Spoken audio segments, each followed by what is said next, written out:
Good afternoon সবাকে। আজি আমরা যাই আছি এখন নতুন জায়গাত।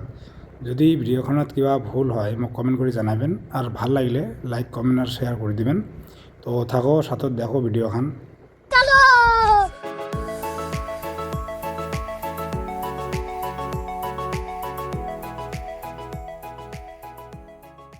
ঠিক গেল আমরা ইউনেস্কো ওয়ার্ল্ড হেরিটেজ সাইট আসামের প্রথমখান কালচারাল সাইট চৰাইদেউ মৈদাম। তো দেখি থাকো ভিডিওখান। এইখানেই হল আসামের বর্তমান চৰাইদেউত থাকা চৰাইদেউ মৈদাম। আগতে মানে এইখান শিৱসাগৰ জিলাতে আছিল। এইখান ইউনেস্কোয় 2024 ওয়ার্ল্ড হেরিটেজ সাইট বলে ডিক্লেয়ার করছে।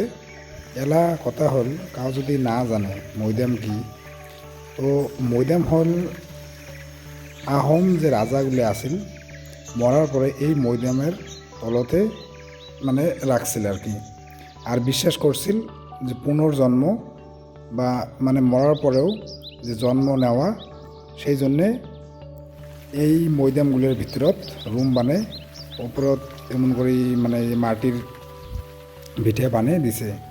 আর এটি ছোট বড় ভালেগুলো এমন ভিটে আছে। তো তোমরাগুলো যদি কাউ আসেন আরও তো আসি দেখি পাবেন, বহুত ভাল লাগে ভিউগুলা। মানে এটি আসলে আর মানে যাবার মন না চায়।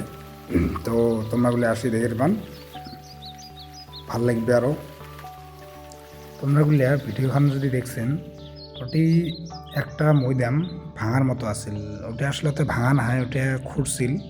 তো ওটা খোঁড়ার পরে একটা বেটা চাওয়া মানুষের আর 4টে বেটি চাওয়া মানুষের কঙ্কাল ওই খোঁড়াতে পাওয়া গেছে।